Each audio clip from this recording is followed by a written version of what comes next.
Hello दोस्तों, कैसे हैं आप सब लोग। आशा करती हूँ अच्छे होंगे। हमारी आज की कहानी का नाम है जन्मदिन। राजीव, परसों मेरे भतीजे का जन्मदिन है और मुझे मायके जाना है। तो मैं क्या कर सकता हूँ, करना क्या है। मुझे कुछ पैसे चाहिए। मैं उसके लिए कोई गिफ्ट और गुड़िया के लिए फ्रॉक ले जाऊँगी। कहे तो ऐसे रही हो जैसे कि पैसे पेड़ पर लगते हैं और दोनों के लिए ले जाने का क्या मतलब है। जिसका जन्मदिन है उसके लिए कुछ ले जाओ। सोनिया ने कहा, क्या अच्छा लगता है कि छोटे के लिए ले जाऊं और गुड़िया के लिए ना लेकर जाऊं। वैसे भी 6 महीने बाद तो जा रही हूं, क्या खाली हाथ जाऊंगी। तुम भी ना, बस ये पकड़ो 1,000 रुपये, जो चाहो ले जाना। काफ़ी हो जाएंगे ना। कुछ आइडिया दोगे क्या लेकर जाऊं। मुन्ना 4 साल का है। उसके लिए कोई खिलौना ले लो और गुड़िया के लिए फ्रॉक ले लेना। ठीक है, मुझे कल जाना है तो आज आप मुझे बाजार ले चलिए। मैं सब जानता हूँ कि तुम मुझे साथ क्यों ले जाना चाहती हो कि मैं साथ चलूँगा तो खर्चा मेरे हाथों से करवाओगी और ज़्यादा लगे तो मैं मना नहीं कर सकता, ठीक है ना। ऐसा नहीं है, बस मैं आपके साथ जाती हूँ तो चॉइस हो जाती है। ये लो 1,000 और ले लो। मेरे पास इन फालतू कामों के लिए समय नहीं है, खुद ही देख लेना। अब ज़्यादा दे दिए हैं तो सारे मत खर्च कर देना। सोनिया ने पैसे तो ले लिए पर दिल दुखने लग गया था कि पूरा समय घर को देती हूँ, खर्चा भी नहीं मांगती हूँ। बेशक हर चीज़ मिल जाती है पर हाथ में कभी तो पैसे देने चाहिए कि कभी तो बिना मांगे अपनी जेब से खर्च कर ले। जब भी कभी कोई खर्चा आ जाए तो पूरे घर में मीटिंग होती है कि उसे कितना और कैसे खर्च करना चाहिए, जैसे उसे कोई समझ ही नहीं। अभी 3 साल हुए हैं सोनिया को ब्याह कर राजीव के घर में आए हुए।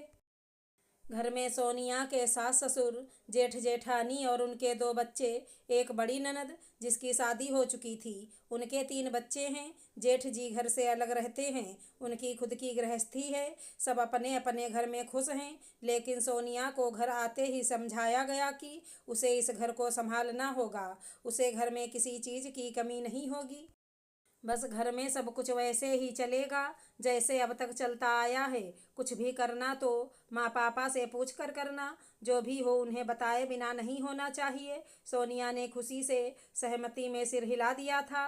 3 साल तक ऐसे ही चलता रहा जैसे राजीव चाहते थे, लेकिन जब भी मायके जाने की बात आती थी तो सोनिया को पति या सास के सामने हाथ फैलाना पड़ता था। जितने भी पैसे मांगती थी उतने तो कभी नहीं मिलते थे। आने जाने का खर्चा और बच्चों के लिए कुछ लेकर जाने का खर्चा गिन गिन कर दिया जाता। हालांकि जब भी वापस आती थी तो बहुत कुछ लेकर आती थी। वापस आने के बाद उसे बचे हुए पैसों का भी हिसाब देना पड़ता था। वैसे तो हर बात के लिए वो समझौता कर चुकी थी। आज वो फिर से मायके जाने वाली थी तो राजीव से पैसे मांगे थे तो उसने इतना सुना दिया। राजीव के ऑफिस जाने के बाद घर के कामों से फ्री होकर सास से कहा, मुझे मार्केट जाना है तो आप भी साथ चलिए। तो सास ने कहा, मुन्ना मेरे पास छोड़कर तुम अपने आप ही स्कूटी से चली जाओ। सोनिया गई और शॉपिंग करके आ गई। आते ही राजीव ने कहा, दिखाओ क्या लाई हो। तब तक ससुर जी भी आ चुके थे और सोनिया ने शॉपिंग बैग टेबल पर रखे और चाय बनाने किचन में चली गई। अचानक सासू माँ की ऊंची आवाज़ सुनकर सोनिया दौड़ कर आई तो देखा कि बैग खोलकर फ्रॉक और खिलौने के प्राइस टैग देखकर सासू माँ चिल्ला रही थी कि मायके जाने के लिए कितना फालतू खर्चा कर दिया। फिर राजीव ने पूछा, कितने रुपए खर्च हुए। सोनिया ने बताया कि 1,200 रुपये ही तो खर्च किए हैं। तुम्हें 1,200 सिर्फ लगते हैं। मैंने तुम्हें समझाया था कि सोच समझ कर ही खर्च करना, फिर भी इतना खर्च कराई। मैंने सुबह आपसे कहा था कि आप मेरे साथ चलो, आपने मना कर दिया। शाम को बाजार जाते हुए माँ जी से कहा कि मेरे साथ चलें तो उन्होंने भी मना कर दिया। मुझे जो ठीक लगा मैं ले आई, आप इसे अपने पास रखो, मैं कहीं नहीं जा रही। जब भी मायके जाना होता है मेरा खर्च ही ज़्यादा लगता है। आप मुझे हर महीने मेरी जेब खर्च दे दिया करो ताकि मुझे कहीं जाते समय आपसे पैसे नहीं मांगने पड़ें।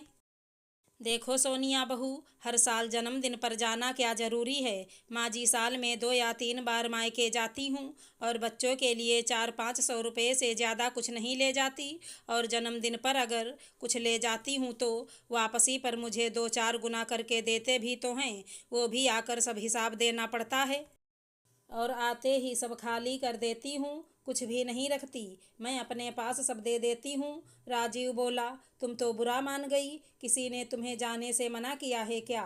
अब आप बताओ और कैसे मना करते हैं। मैं माँ को फ़ोन कर देती हूँ कि मैं नहीं आ सकती, आप अकेले मनाओ जन्मदिन। बहू, किसने कहा कि तुम नहीं जाओ? इतना ही कहा है कि सोच समझ कर खर्च करो। इस तरह से मेरे बेटे की कमाई जन्मदिनों पर मत उड़ाओ। माँ जी, मेरे भतीजे और भतीजी का जन्मदिन 20 दिन के अंतर से आता है और मुझे बार बार मायके ना जाना पड़े, इसलिए भैया दोनों बच्चों का जन्मदिन एक ही दिन में मना लेते हैं और आप अपने बेटे की कमाई की बात करते हो।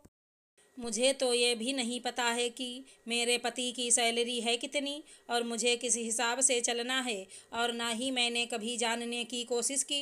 रही बात जन्मदिनों की, तो जेठ जी के 2 बेटे हैं। उन दोनों के जन्मदिन पर दोनों को ही 2-2 बार गिफ्ट दिए जाते हैं।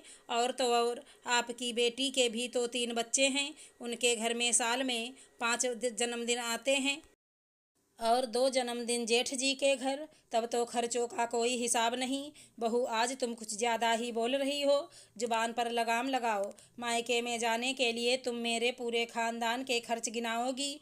अभी तक ससुर जी सब कुछ सुन रहे थे और समझ रहे थे। बोले, राजीव की माँ, बहू ने अभी तक जो भी बोला है सही बोला है। मैं पिछले 3 साल से नोटिस कर रहा हूँ कि बहू मायके जाने को जब भी तैयार होती है, तुम दोनों माँ बेटा खर्चों का रोना रोने लगते हो। आखिर हम लोग कमाते किस लिए हैं कि घर की बहू खर्चों के लिए तरसती रहे। हमें तो जो भी खर्च करने हो आसानी से कर लेते हैं, और जब बहू की बारी आती है तो उसे इतने बड़े लेक्चर दे दिए जाते हैं।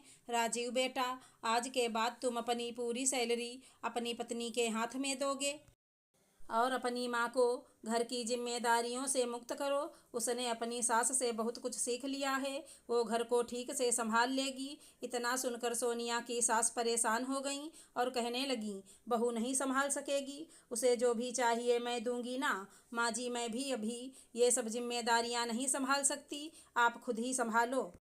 देखा राजीव की माँ, बड़ी बहू ने अपने पति और उसकी कमाई आते ही तुमसे मांग ली थी, तुम कुछ भी नहीं कर पाई। अगर छोटी बहू भी ऐसा करती तो तुम क्या कर सकती थी? अगर वो तुम्हारी हर बात मान कर चलती है तो तुम्हें भी उसकी कद्र करनी चाहिए, वरना मैं ही कोई फैसला करूँगा जो तुम्हें अच्छा नहीं लगेगा।